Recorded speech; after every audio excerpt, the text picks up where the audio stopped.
Hello everyone, আজকে তোমাদের জন্য নিয়ে আসলাম সোলো লেভেলিং নিয়ে একটি ভিডিও। সোলো লেভেলিং শুধু ভক্তদের মন জয় করেনি, বরং লুকিয়ে আছে এমন কিছু তথ্য যা অনেকেই জানে না। আজ জানাবো সিজন 1 আর 2 এর 5টি গোপন ফ্যাক্ট। ফ্যাক্ট নাম্বার 1, জিনভো এর চোখের আলো তার শক্তির মাত্রা অনুযায়ী বদলায়। এটা শুধুমাত্র একটা স্টাইল না, তার শ্যাডো মনার্ক রূপের নিয়ন্ত্রণের ইঙ্গিত দেয় এটি। ফ্যাক্ট নাম্বার 2, সিজন 1 এর কয়েকজন হান্টারদের ডিজাইন আসলে বাস্তব জীবনের কোরিয়ান স্পোর্টস প্লেয়ারদের অনুপ্রেরণায় তৈরি করা হয়েছে। ফ্যাক্ট নাম্বার 3, সিজন 2 এ মোনার্ক যারা বড় ভূমিকা রেখেছিল তাদের ছায়া সিজন 1 এর কয়েকটি দৃশ্যে হঠাৎ দেখা যায়। খুব খেয়াল না করলে তোমরা মিস করে থাকবে। ফ্যাক্ট নাম্বার 4, A1 পিকচার্স যারা সোলো লেভেলিং কে অ্যানিমেট করেছে তারা সোর্ড আর্ট অনলাইনের মতো কিছু ভিজুয়াল স্টাইল সোলো লেভেলিং এর ডনজন এন্ট্রিতে ব্যবহার করেছে।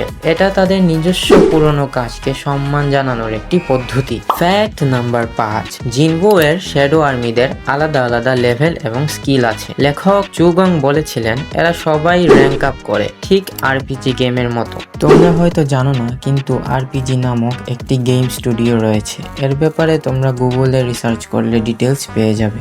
দেখা হবে পরবর্তী ভিডিওতে। এখনকার জন্য টাটা।